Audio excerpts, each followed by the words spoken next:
President Trump sends his border czar to Minneapolis after Representative Ilhan Omar is attacked at a town hall meeting. Border czar Tom Homan is tasked with de-escalating the situation. De-escalating the situation. That's an interesting choice of words.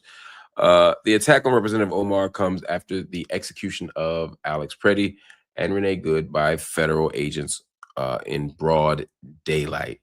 Now, on Tuesday, the Congresswoman was sprayed with an unknown substance. Her attack was terrifying. The man had a syringe in his hand with something inside of it. He was tackled to the ground. President Trump says Border Patrol Commander at Large Greg Bavino was swapped out for Border Czar Tom Homan to turn the temperature down. Again, they're the ones that turned it up. We'll talk about it. All this is happening as Democrats threaten to withhold key funding votes, and some Republicans start to criticize DHS's handling of the crisis in Minnesota under Secretary Kristi Noem's leadership. The man accused of attacking Congresswoman Omar, 55-year-old Anthony Kamirchak, interesting.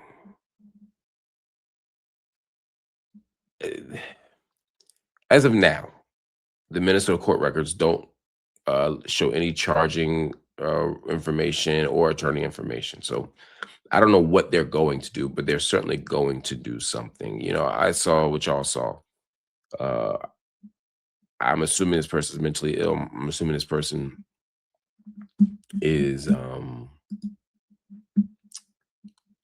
dealing with something at the same time that they clearly are driven by something else, some kind of anger, some kind of hate, some kind of commitment to violence. I hope that person gets whatever justice requires. You know, there needs to be an accountability process. If he's mentally ill, there also needs to be a process for dealing with that. But I don't want to focus on Anthony Kamirchak, because the other thing is I don't want to give too much attention to the attacker. I never want to put too much of a spotlight on the gunmen, the mass shooters, the crazy antics that some people engage in, because sometimes it's for attention, and we don't want to normalize a culture of giving attention to that person. So I want to focus on the bigger picture here. Donald Trump has created a crisis. He has created a situation that was entirely avoidable. This is a solution in search of a problem. You're talking about the full military occupation of a town, maybe a violation of the 10th Amendment in terms of Minnesota's right as a state to sovereignty. But regardless, an extraordinary overreach, an extraordinarily violent, grotesque overreach. It's so transparent what Trump is doing. He's taking over Democratic cities. He's creating a reign of terror for Black and brown immigrants. He's intensifying the rhetoric of xenophobia and racism and hate. He's applying unnecessary pressure on Democratic-run cities. This is all a political strategy. This is not about controlling or containing an immigrant problem. If you really believe that there was this gross immigrant problem, why are you not in Texas? Why are you not in Florida?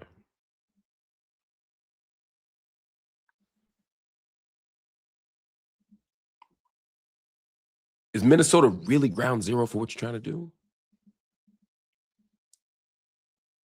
No, you're just fomenting the hate. And your base hates brown folk. Your base hates Black folk.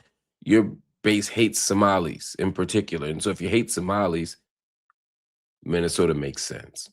And you've already made a target of Ilhan Omar. This is on you, Donald Trump. This is on you, MAGA leadership. This is on you, right wingers. What happened to Congresswoman Ilhan Omar? And I want to send love and infinite respect to my friend, my sister, my comrade, my colleague, not my colleague, but my comrade, Ilhan Omar. I saw that video and the first thing I did was cry.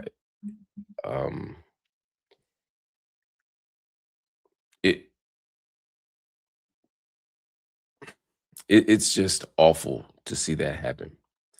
She's at a town hall meeting. She's doing what so many members of Congress don't do. She's dealing with her base. She's talking to her constituents. She's trying to solve problems, and she's steadfast and she's courageous. And some coward attacked her. Thank God there was security there. You don't know how that would have turned out. But I'll tell you one thing. I don't know how it would have turned out, but it wouldn't have turned out that way without a fight. Ilhan was ready to throw hands. Ilhan she's ready to go. She wasn't scared of shit. And I respect that. Um, I would have also respected if she responded differently. But the point is, she was willing to go down fighting because she cares, because she's committed, and because she is courageous. So I got nothing but infinite love. I've had love and admiration for Ilhan for a long time. Um, but this just intensified it, doubled, tripled, quintupled it. Um, Whatever, ten-tupled it, whatever is there now because what she did was extraordinary. Um, and she ain't want to leave. Ilhan said, "No, we're going to finish this. I'm not. No, we're going to finish this. Okay, just 10 more minutes, whatever. We're going to keep talking." She was not going to allow herself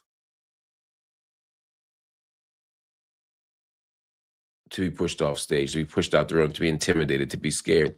It was important for her to stand her ground. It was important for her to stand at that podium. It was important for her to say that we won't back down. That's something.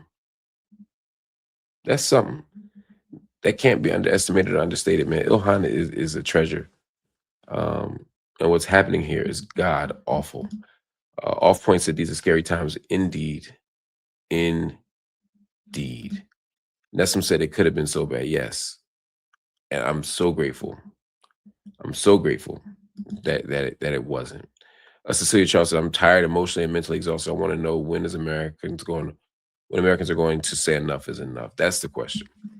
I think we're starting to see something, even people who are xenophobic and racist and hate it. Yeah, even the hate monger, some of them are like, okay, Donald Trump. Yeah, we hate him too, but like this is too much.